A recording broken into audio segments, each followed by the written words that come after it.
Hai semuanya. Wow, ketemu lagi bersama saya ada Ivan dan saya Sinta.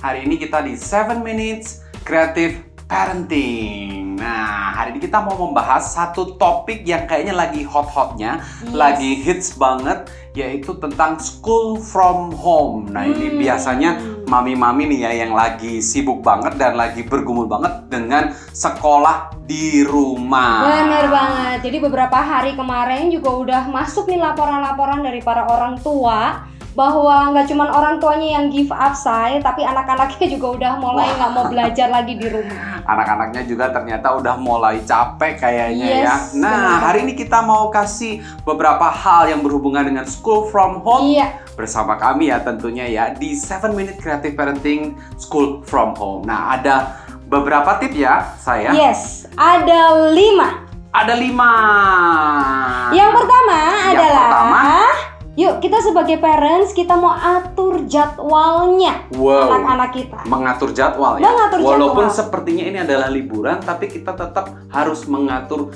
jadwal. Jadi kita mau make sure ke anak-anak kita bahwa sebenarnya ini bukan liburan, ini masih sekolah, cuma di rumah ya. Ya, kita memastikan supaya setiap anak ketika mereka lagi sekolah di rumah, mereka berpakaian rapi dan ikuti sesuai schedule yang kita buat ya. Atau mungkin untuk kelas besar mereka bisa atur schedule mereka sehingga mereka bertanggung jawab juga dengan apa yang mereka sudah buat. Dan untuk anak kelas kecil kita bisa bikinin atau buatkan yang lebih kayak ada gambar-gambar dan menarik supaya mereka ingat schedule. Jadi ketika kita mengatur jadwal untuk anak-anak kita, secara nggak langsung kita sedang membentuk good habit ya, atau apa ya istilahnya ya, kebiasaan yang baik seperti tanggung jawab dan keteraturan.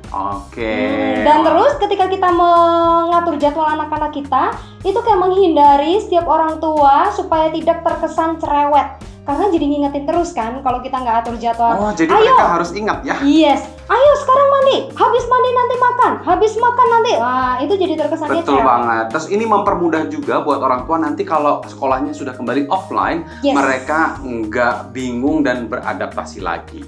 Dan yang diatur jadwalnya bukan cuma untuk belajar ya, kita juga harus mengatur jadwal supaya anak-anak tuh tahu kapan harus main, kapan baca buku, kapan waktunya main bersama daddy and mommy, kapan waktunya untuk makan, kapan waktunya untuk nonton, kapan waktunya untuk belajar.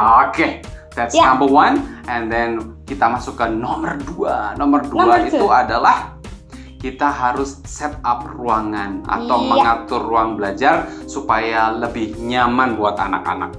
Betul banget. Boleh nggak ya kalau misalnya di ruangan itu ada mainan atau snack-snack gitu, sayang? Biasanya sih kalau kami tidak suggest untuk anak-anak kami makan di dalam kamar. Berarti yang paling penting sebenarnya jangan ada distraction berupa mainan kesukaan mereka, karena nanti mereka bisa lama belajarnya, distract, dan pastikan cahayanya juga terang, tempatnya bersih dan juga tenang. Pokoknya yang nyaman aja buat anak-anak belajar. Jadi mereka bisa konsentrasi ya, sayang ya. Yang ketiga. Ayo kita bersama-sama untuk membangun hubungan dengan anak-anak kita. Maksudnya membangun hubungan gimana, sayang? Jadi kami punya waktu biasanya sebelum tidur atau pas lagi jam makan siang, makan pagi di meja makan, kita ngobrol heart to heart. Kira-kira hari ini kamu perasaannya gimana?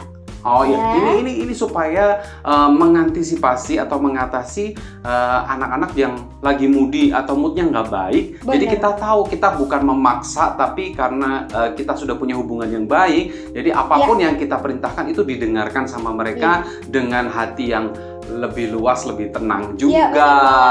Karena kita punya istilah ya bahwa no instruction without connection. Ya, bagaimana cara kita membangun hubungan? Salah satunya adalah dengan memenuhi bahasa kasih anak-anak kita. Bahasa kasih ada 5 ya. Jadi kalau misalkan ada yang belum tahu nih, boleh search di Google atau boleh tanya kami, atau boleh banget untuk mengikuti kelas parentingnya Gereja ICC. Itu tadi membangun hubungan. Dan yang keempat adalah kasih kesempatan berkomunikasi atau bersosialisasi dengan teman. Benar. Biasanya mereka mungkin udah capek banget butek banget, pikirannya kayak di rumah terus, pengen main, tapi karena memang belum bisa main secara fisikal ketemu, jadi anak-anak mungkin boleh video call ya sayang ya. Jadi dikasih kesempatan untuk mereka ngobrol sama teman mereka sehingga mereka lebih rileks dan bersemangat kembali. Benar banget. Dan yang kelima adalah it's okay banget kita sebagai orang tua mengakui keterbatasan kita. Iya, maksudnya kita ini bukan guru yang perfect dan kita tuh nggak tahu segalanya juga. Kalau misalnya kita memang lemah di satu bidang studi tertentu, gak apa-apa banget kalau kita mengakui, Daddy nggak bisa, Mami juga nggak bisa, kita tanya ke Miss atau gurunya, atau mungkin kita bisa googling dan lain sebagainya.